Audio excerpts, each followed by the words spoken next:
we're talking about DC. Let's make a nice transition here to another part of DC.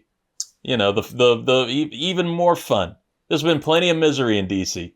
For if it's not in sports, damn it, take it on down to the White House and that street and Congressional Avenue. It's been a year in politics. It's been a year for this nation, for this world, and you know we typically stick to sports, but that's not our thing. We will talk about whatever the fuck that we want to talk about, and this is something that's been bothering all of us, and you know it's been bubbling, but we also have understood people need a little bit of an escape. They need, you know, maybe we're not going to talk about the whatever his fucking role is, Pete Hegseth sending top military plans into a signal chat to random reporters and shit. Maybe we'll talk about, you know, why John Wick could fight the Muppets. That's a proper escape sometimes. But there have been things that have been going on with the Trump administration, with all of the politics that have been, you know, bleeding from our country to other countries that are now finding ways to align with us. We've seen it with El Salvador's president, the quote unquote coolest dictator that there's ever been. And these negotiations on the deportation policies of what's close, you know, it's teetering towards, if you've seen Civil War on that movie from Alex Garland on Max, you're seeing like these foundations for shit that's upsetting enough people that it could feel like, you know, we're breaking down as a nation and breaking down as a world and breaking down our greatest alliances. It's just all been so fucking disheartening, but also so enraging.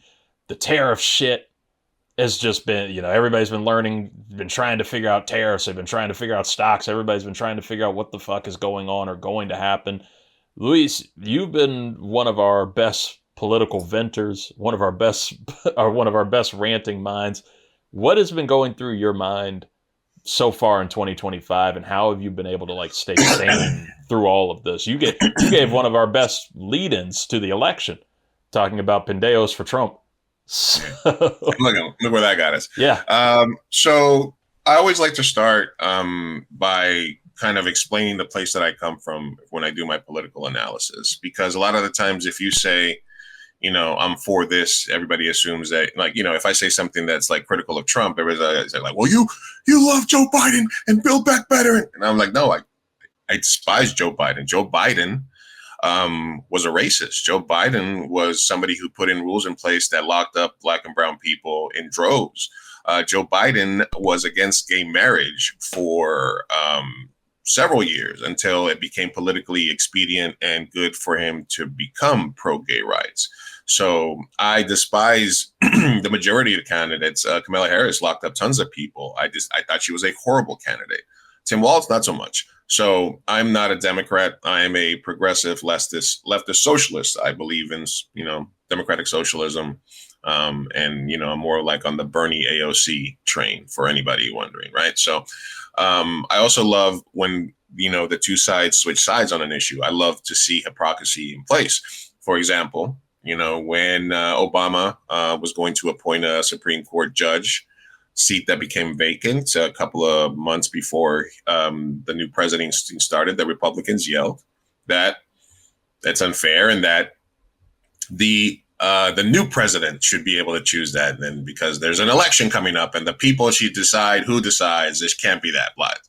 Democrats was like, no, it's part of his job. He needs to do it, blah, blah. But the Democrats, and this is another point I always make, the Democrats are cucks.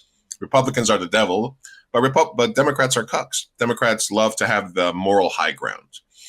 They love to feel like they're right on an issue. You know, Obama, Biden, Bush, they all deported millions and millions of people. And Obama had a chance because he had a supermajority to get anything. They could very easily have fixed immigration and we'd be in a whole different place right now. But they didn't. Excuse me. So All that is to say, when the Republicans were in office and Trump had the same situation, which was to appoint a new person, and the Democrats are like, no, wait for an election. The Republicans are like, nope, part of his job. Let's do it. Boom, boom, boom. Let's get it through. So that gives you the perfect difference between Democrats and Republicans. Democrats feeling like, oh, we will be the party of civility and blah, blah, blah. Yes, we will wait till after the Republicans. The Republicans are like, no, fuck you. We're in power. We're doing it. This is what we want to do. This is what we actually want to accomplish. So we're going to do it. We're not going to be like the Democrats that just talk about it, keep the moral high ground, raise money. It's the old trolley problem. They could very easily fix the problem. But if they fix the problem, they would not be able to run on being the party that fixes the problem. So that's where I'm coming from a political. How does that apply to today? We've once again switched sides on an issue because you have all I heard from the Republicans, the right wing part of the political sphere, is free speech. Comedy's back. Free speech, where I'm a free speech absolutionist, free speech of a ball. I love that because in high school, I wrote a paper about defending free speech and defending the people's right to use racist language, racist symbols. I believe in free speech, but I don't believe in zero consequences for free speech. That's kind of where I'm at. And all I hear about is free speech absolutionism. Comedy's back. If you've been fired because of your political views, we'll defend you, right? All this shit. We're a nation of laws. You guys have heard that one before, right? We're a nation of laws. Yeah, this and that. You can't just do this. We're a nation of laws, right? All of a sudden, those two things are being bombarded with attempts to turn it from, a constitutional system of checks and balances into just fascism. So why should you care about due process being eroded? Why should you care about free speech now being silenced, right? Because when you have people that are critical of specifically Israel in this case, which is the case of, Mahmoud,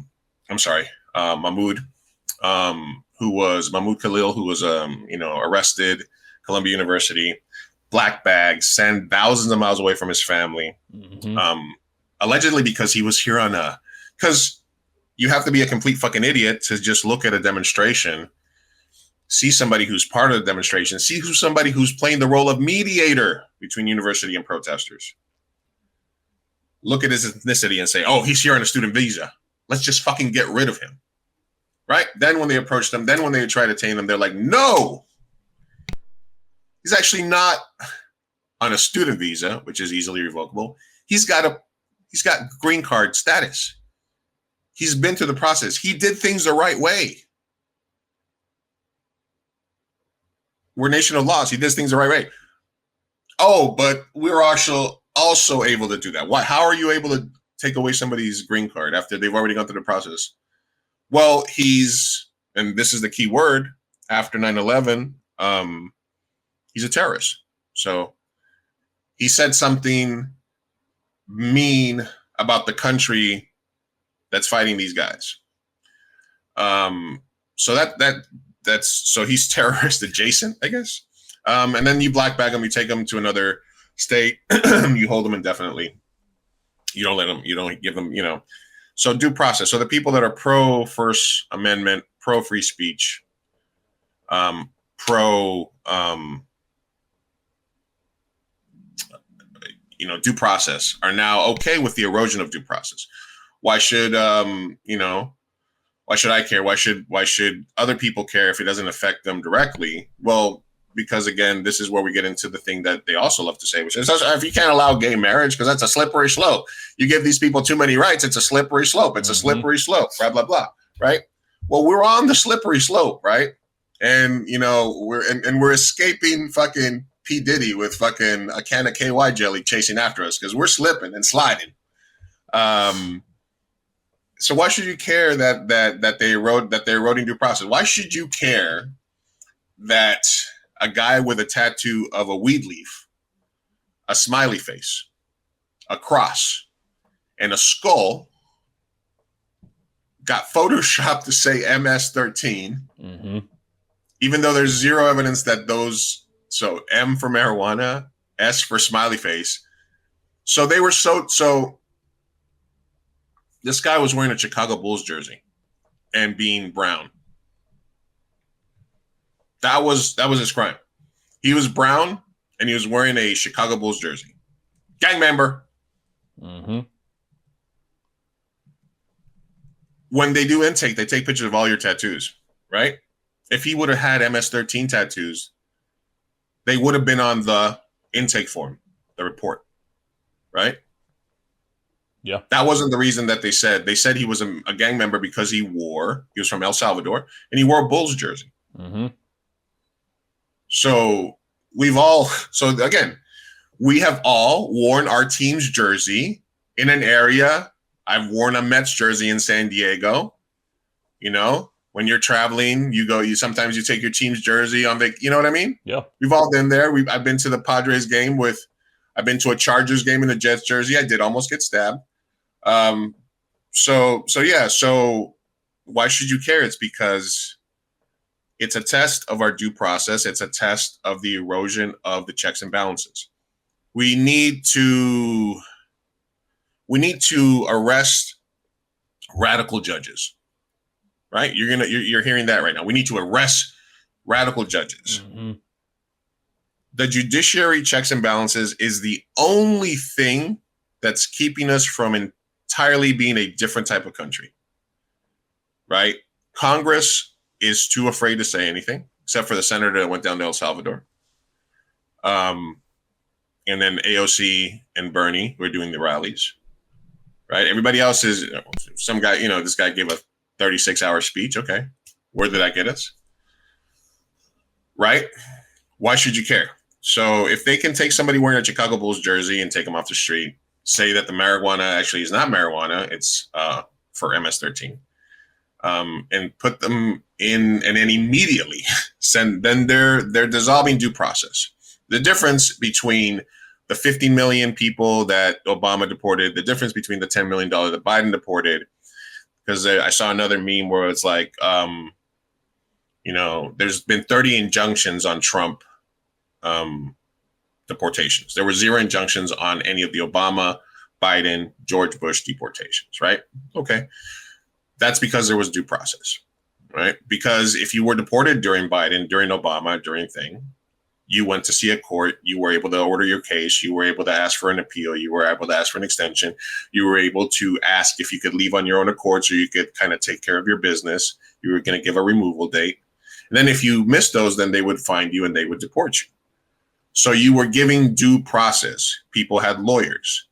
If you are not given the chance to argue your case, if you are not given a chance to do a judge, and they just give you a designation as a terrorist, then they can deport you to a maximum security secut in El Salvador, which is like a torture prison outside of U.S. jurisdiction, where you now have less protections under the law. The same reason that people were getting tortured, in Cuba, and not in the United States soil to help protect themselves. Right. You have the prison, right? And so we've already established that for wearing the wrong jersey in the wrong city, you could be arrested if you're brown, right? They can take your tattoos and take them to mean whatever they want. So even though they didn't make any mention of the MS-13 tattoos when they took him in, and after the entire uproar, what do? They have to go through his old files and look at the pictures that they took where they said, no, it's just a weed leaf, not a gang tattoo. And now they have Trump on there with a picture that says, look, gang tattoo. Mm-hmm. Okay, so they're manufacturing facts after the fact, right? To try to get us to buy into the fact that this is the right thing. We didn't fuck up. We didn't take a guy that was living in Maryland and had a family, an autistic kid, had an order from a judge that says, listen, even if we do deport this guy, we cannot deport him to El Salvador because he'd be in danger there. Right? We're in a situation where the Supreme Court says 9-0, you guys need to facilitate this. And they're like, and Stephen Miller, the actual fucking demon that he is, gets on and says 9-0. We won. We actually won the case. It's 09. We won the case 9-0. This very clearly means, look, this is a guy, Stephen Miller, who puts posters of brown people on stage with him and says, these are not the people we went to high school with. We need them out of our community. Stephen Miller, who thinks he's Joseph Goebbels. Stephen Miller, who's a literal fucking demon. Fuck Stephen Miller, I guess is my side point on that one. But this guy gets sent to El Salvador. We got Khalil that gets sent to a prison in Louisiana, thousands of miles from his fiance. This guy's got an American-born child, and he's got a U.S. citizen wife. He was wearing a Bulls jersey in Maryland and not in Chicago. Like, if I could have arrested the people wearing Bulls jerseys in New York in the 90s, I'd be cool with that. But just because why were you a Jordan fan if you were in New York with the Knicks and Ewing? He's going through enough. Yeah, it's going through enough. So when I see people in San Diego with Boston jerseys, what should I see something, say something? So this is eroding. So the next step after this is, so if they can get away with getting rid of the illegals, undocumented is the phrase we should be using. If they're able to get rid of the quote unquote illegals, and we don't fight back, then, and then we see them freaking about the radical leftist judges now, right? Radical leftist judges. That is because once we eliminate the decisions, they thought, well, we have the Supreme Court. Like, we bought the Supreme Court, we got a Supreme Court majority, right? But there's still a lot of judges with tenure that get stuff done. And we have a judicial branch as a check and a fucking balance. It's part of the Constitution that they also love to brag about. But now the checks and balances are not working in their favor, and they're getting these injunctions. So if they can successfully convince us that the judges need to go, either through passing laws or through, what's the phrase, stochastic terrorism, where you do the thing and then somebody else does it for you. So if they can get to that point, then there's literally zero things stopping them from making up facts about you, taking one little thing about you and turning it into something else. I mean, I have a weed leaf tattoo somewhere. I mean, I tattoo weed leaves, crosses, and skulls on people every single day of my life. So, why should you care about this if you have tattoos? Because they could take any tattoo you have, say it's bad, deny your due process, and next thing you know, you'll have a black bag over your head and you'll be thousands away from your family without any access to lawyers. No due process, right? If we take the next step where they say, well, the homegirls are next, right? That's what he said to the fucking dictator. Yeah, we got to do the homegirls. There's a lot of bad hombres, right? Let's say best case scenario. Let's say people digest this. They're okay with getting people who are undocumented out and sending them to fucking torture prisons, sending them to states where they totally couldn't go. Then they say, listen, all right, we got the crime is down. We got this, but now our prisons, we need to get the really, really bad ones out of our prisons and send them down there. Right. So again, they're going to feed you this bullshit. So if you would have asked anybody leading up to the election, like, talking about hundreds of thousands, immigrant killers, open borders, they're killing people, they're raping people, they're committing all the crime, right? There was, and then you would think that the number of crimes committed by illegal aliens, undocumented migrants, or whatever the fuck you want to call them, would be thousands, right? Thousands of people getting murdered in the streets, right? There were, I believe, 35 convictions for murder committed by people that were undocumented in the United States last year, out of thousands of murders in the US, right? Now, they're going to say, well, that's 30 too many, right? What about this person? There's people do horrible things all over the place. Mm-hmm. Right. But every time, a white kid, shoots up a school, I don't say every white kid needs to be under surveillance. You know what I mean? Like, or every time, 31 is a busy, that's a busy weekend in New York or Chicago or DC or New Orleans. You know, there's probably been 31 murders in the US since we started talking today. Correct. Right. You know, so it's not that those 31 murder, and that includes vehicular, like auto accidents. It's not like those 31, it's not like those aren't lives that were lost. It's not that those aren't families grieving.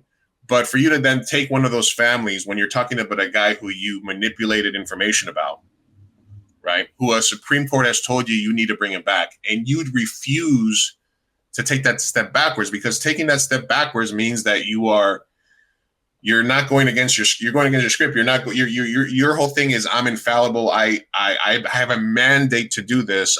Everybody wants me to do this thing where I get rid of these people, so I can't admit that it's wrong. I'm going to change my mind and say, oh, we knew he had a green card, but we can take that away too. Yeah, look at these tattoos. We looked at them now, and they're very clearly gang affiliated, right? So they can do that. And if they can do that to somebody like that, the next step that they've already told you about is to do that to people that are in prison. That's step 2, right?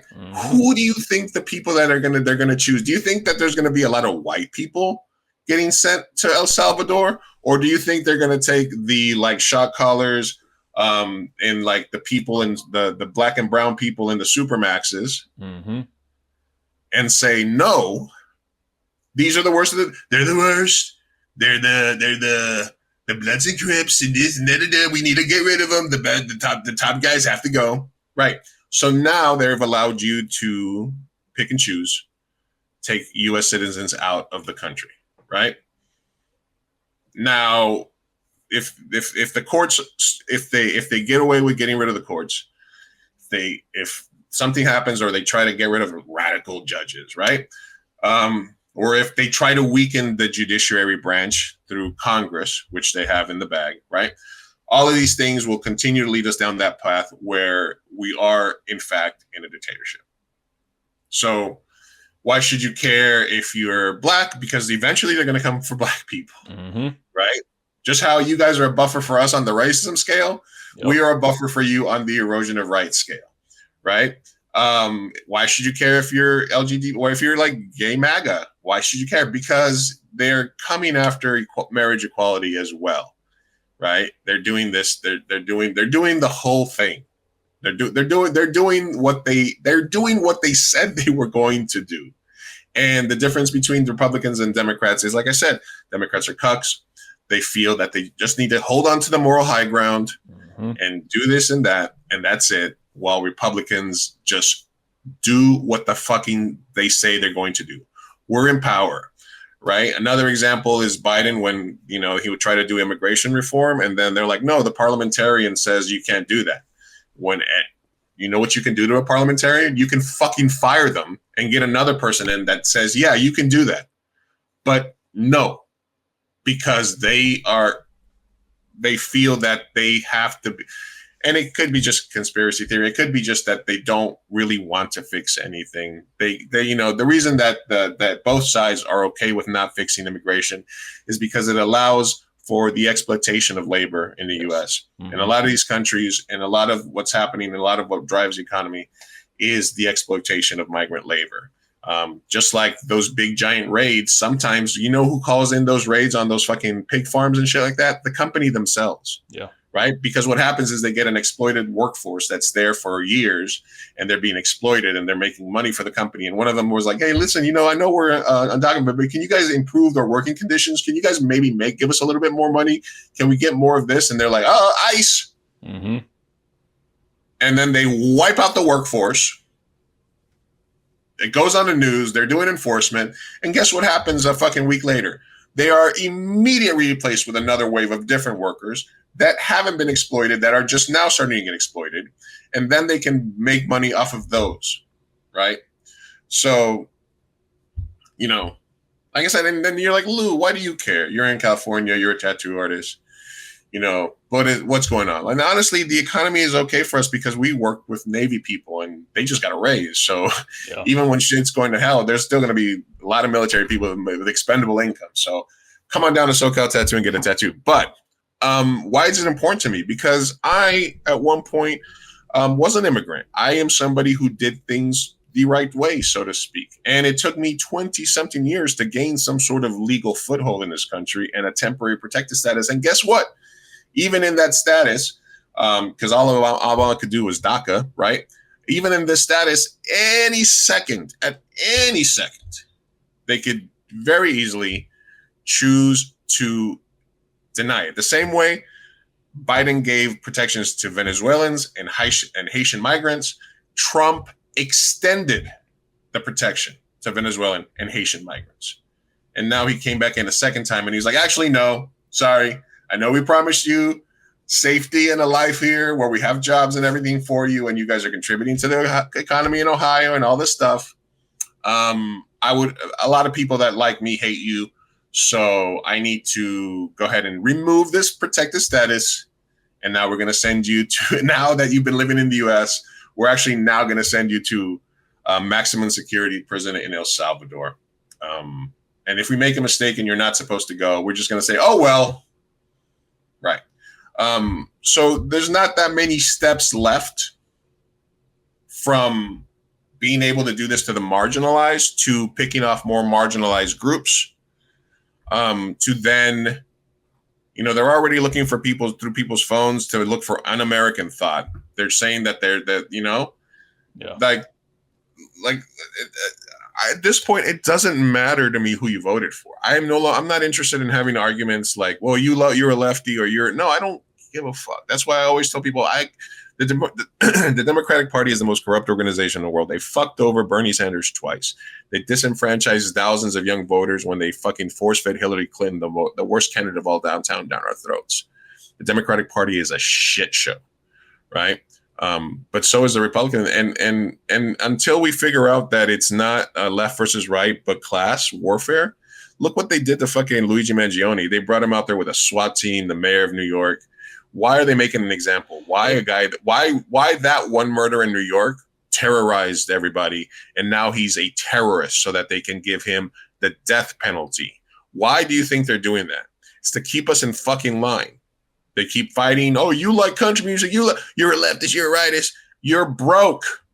We're all just broke, right? It's not us versus them. And when I come to talk about things from a little perspective, I'm strictly trying to tell you as a human and somebody with lived experience what's going on. And thank you for letting me rant.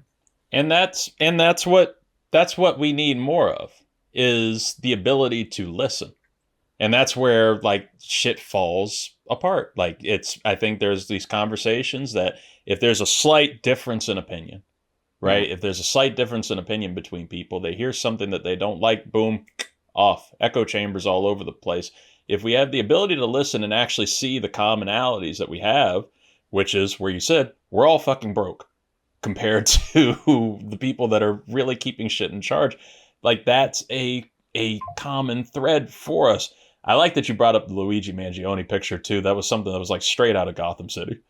It was insane where that happened. But you brought up, it's a slippery slope. There is no better description of it.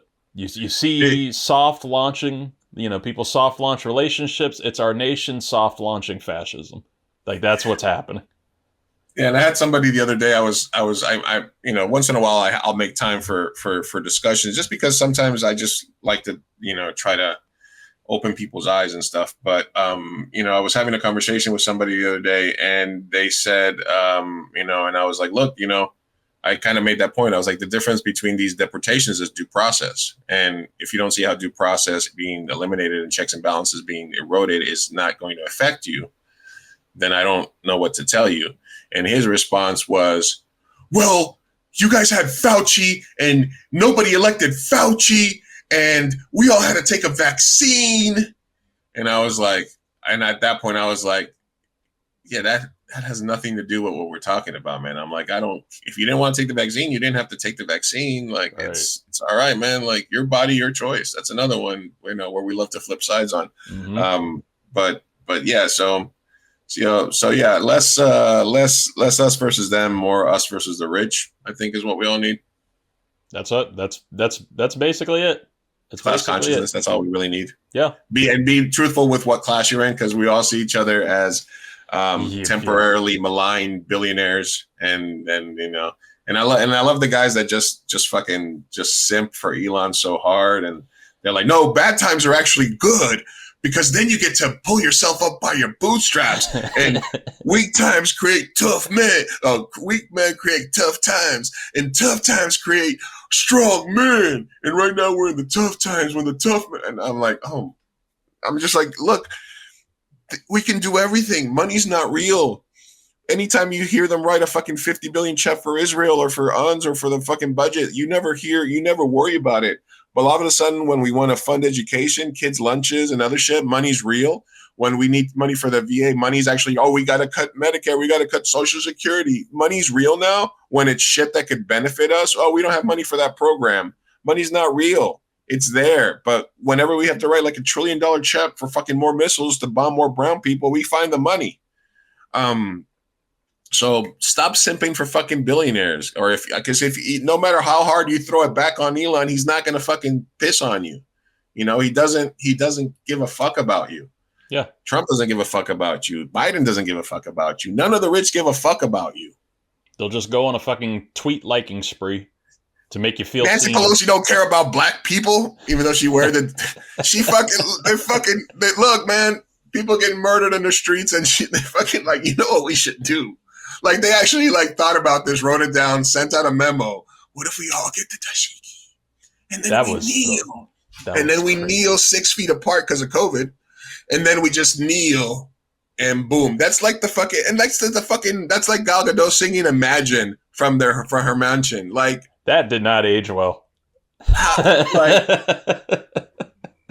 It's you know what I mean? Like, I'm pro humanity. I'm pro let's just make shit better. Like, that helped me grow as a person, and this is gonna, and then blah, blah, blah, and we're gonna have to look.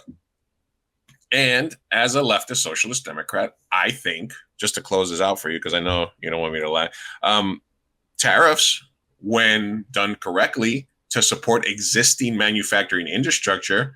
So if we were going to do specific tariffs to help our farmers, different industries, those are good because they keep union jobs in the U.S., all that good stuff. But just saying tariffs and saying, well, we have a trade deficit with you.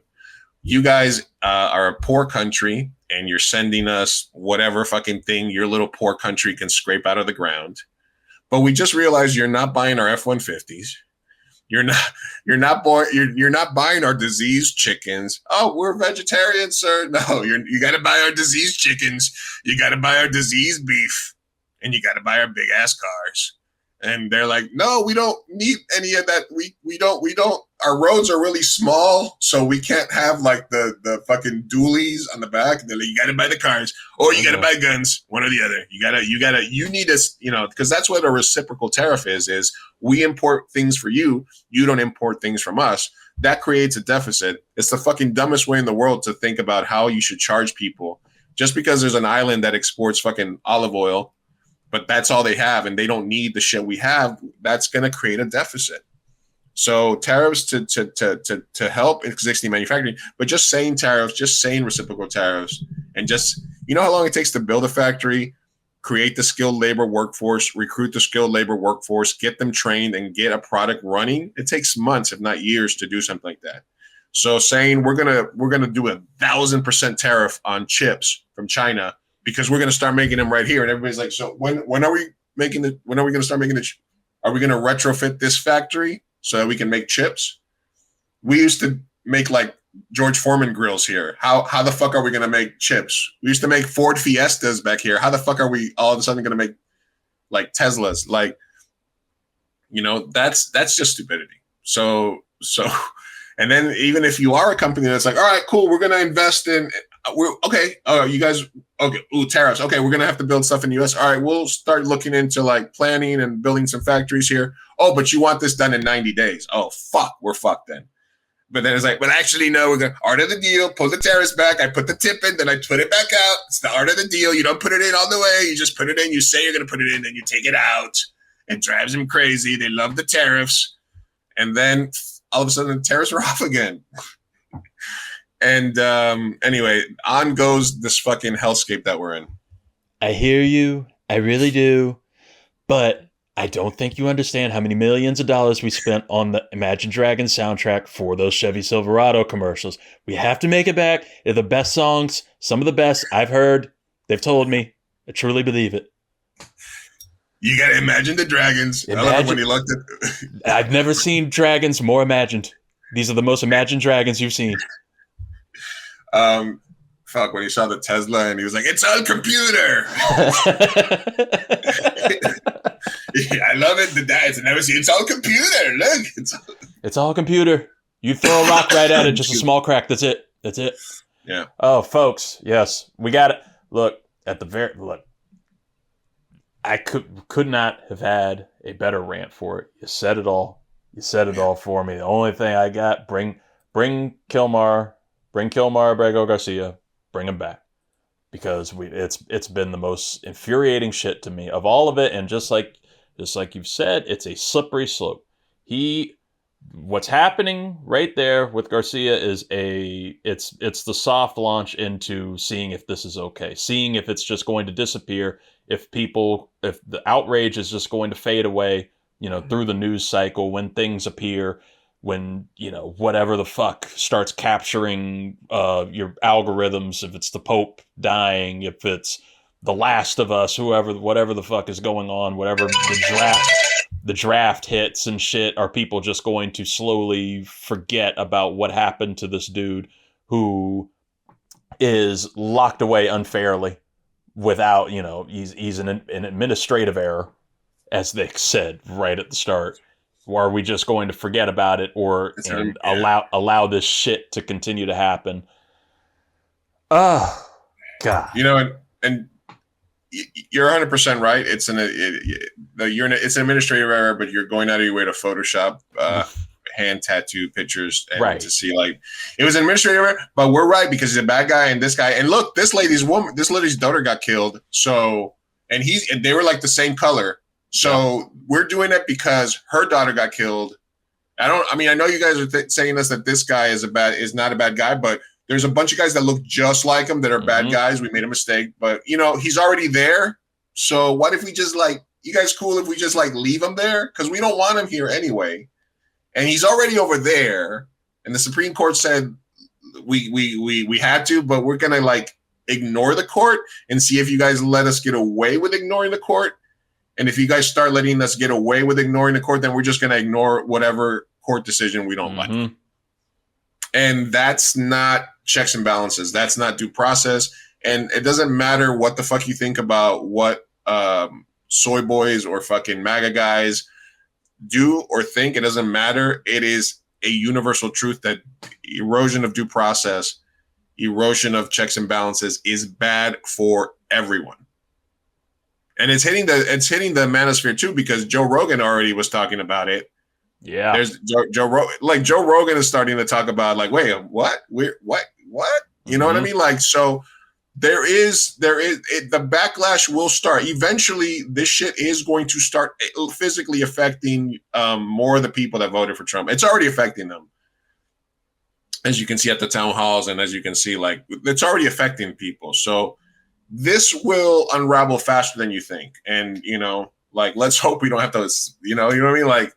So either we're going to slide down to fascism, or we're going to rise up as a people.